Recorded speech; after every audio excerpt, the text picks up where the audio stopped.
What if we could tap into the ocean, not just for travel or food, but as a never-ending source of clean energy? Underwater tidal turbines have been in development for years, but one major challenge has always held them back: maintenance. Now, with a breakthrough in durability, new generation tidal turbines can operate maintenance-free for up to 6 years. That changes everything. In today's video, we explore the tech behind this reliability, how tidal energy works, and whether ocean power could finally join solar and wind as a major player in the race toward net zero. Tidal energy is generated by harnessing one of the most consistent natural forces on Earth: the rise and fall of ocean tides. These tides are caused by the gravitational pull of both the moon and the sun, and they create a steady flow of water that moves in and out along coastlines around the world every single day, like clockwork. What makes tidal energy so unique is its predictability. While solar power depends on sunlight and wind energy relies on atmospheric patterns, both of which can change by the hour, tides follow a reliable lunar cycle. That means engineers can model exactly how much energy will be generated, days, weeks, and even years in advance. Tidal turbines work by converting this predictable kinetic energy into electricity. Picture a wind turbine. Now, put it underwater. These devices are anchored to the seabed, positioned in areas with strong tidal currents like coastal inlet, narrow straits, or river estuary. As the tide flows in and out,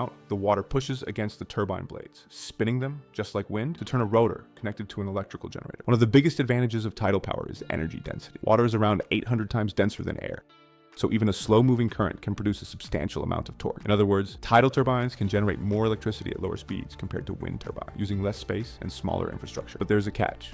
Saltwater is one of the harshest environments for machinery. Corrosion, biofouling, pressure, and sediment movement all wear down components. And because these turbines are underwater, maintenance is incredibly difficult and expensive. That's been one of the main barriers holding tidal energy back until now. Enter the breakthrough: a 6-year maintenance-free operating window for underwater tidal turbines. This achievement marks a major milestone in renewable energy engineering and could be the turning point that finally makes tidal power scalable. Engineers accomplished this by redesigning key components from the ground up. New corrosion-resistant alloys and composite materials were introduced to replace parts that traditionally wore out quickly. Improved sealing systems now prevent saltwater from seeping into sensitive electronic or moving joints, and smart mechanical designs such as modular parts with reduced friction point extend the life of bearings, rotors, and seals. These upgrades weren't made in isolation. They were the result of collaboration between some of Europe's top marine energy, offshore construction experts, and turbine developers. The turbines were tested in some of the harshest ocean environments, dealing with high pressure, turbulence, sediment buildup, and intense salinity. And they passed, not just in labs, but in real-world installations. Before this development, tidal turbines typically required servicing every 12 to 18 months. That meant deploying expensive ships, divers, and sometimes halting power generation for maintenance.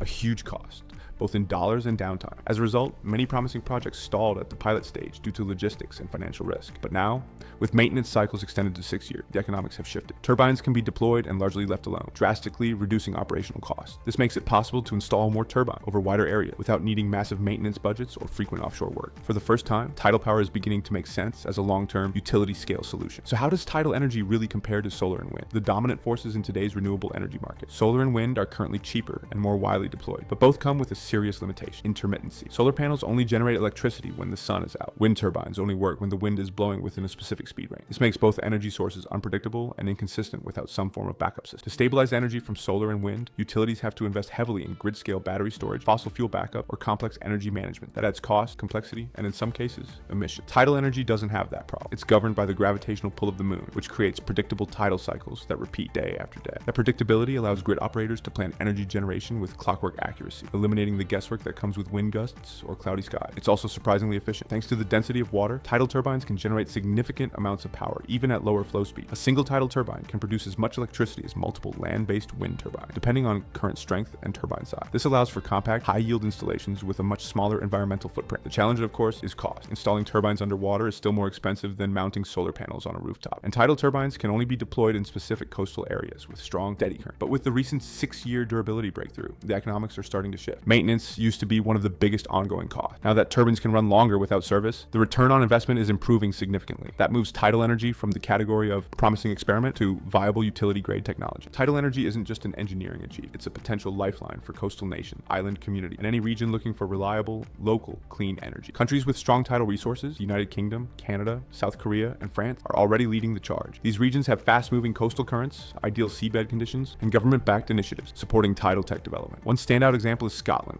which has become a hub for marine energy innovation. The Pentland Firth, located between the Scottish mainland and the Orkney Islands, has been the site of major tidal energy trials. These projects have demonstrated that large-scale underwater turbine arrays can generate enough power for tens of thousands of homes, all without disrupting marine ecosystems. Meanwhile, island nations in the Pacific, Caribbean, and Southeast Asia often rely on expensive imported diesel fuel to generate electricity. That makes power costly, polluting, and vulnerable to supply chain. For these communities, tidal energy offers a stable, self-sufficient alternative, a local resource that could transform their energy. And it's not just about standalone systems. When combined with other another renewable, like offshore wind farms, solar panels, or hydroelectric storage, tidal power can form part of an integrated energy strategy, building fully renewable, decentralized, and climate-resilient grid. It's the kind of infrastructure that's not only good for the environment, but also for long-term economic stability and energy security. And with the latest technology making it more durable and scalable than ever, tidal energy is ready to move beyond the pilot state and start making a real impact worldwide. Even with this new 6-year upgrade, tidal energy still faces real challenge, and they're not just tech. The biggest hurdle remains upfront cost. Installing tidal turbines requires significant capital investment. Unlike solar panels that can be deployed on rooftops or wind turbines that can be installed with relative ease on land, underwater systems demand specialized vessels, heavy equipment, and highly trained crews. The entire process, from permitting to deployment, can take years, and that slows down momentum. Then there's the regulatory side. Any large-scale installation in a marine environment must go through extensive environmental assessments, licensing,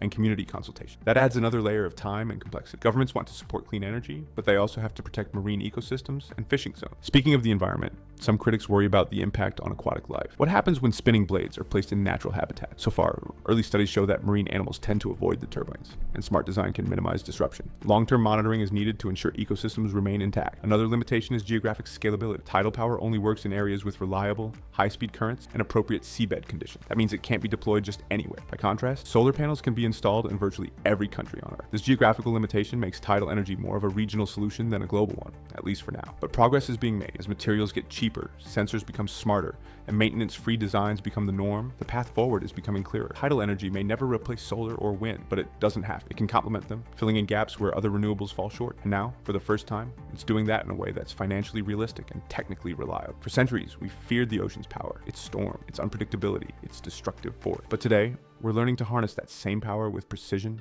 and purpose. Tidal energy takes something that's always been there, the steady rhythm of the Earth's tide, and transforms it into clean, dependable electricity. And thanks to this 6-year durability breakthrough, what was once an experimental technology is now entering a new phase. Long-term, low-maintenance, utility-grade performance. This is more than a hardware update. It's a sign that ocean power is maturing, that the technology is catching up with the promise, that what once seemed too difficult, too expensive, or too risky is finally crossing into the mainstream. The energy transition doesn't need just one solution, it needs many. Solar will shine, wind will blow, but the ocean will always rise and fall, twice a day, every day. And now we have a way to use that rhythm to power homes, cities, and futures. So the question isn't whether tidal power is possible. It's whether we're willing to invest in it, scale it, and treat it as a serious part of the clean energy equation. If you're interested in the technologies that will shape our future, from underwater turbines to AI-driven climate solutions, subscribe to Tech on the Mind. We break down the most important innovations of our time, one breakthrough at a time.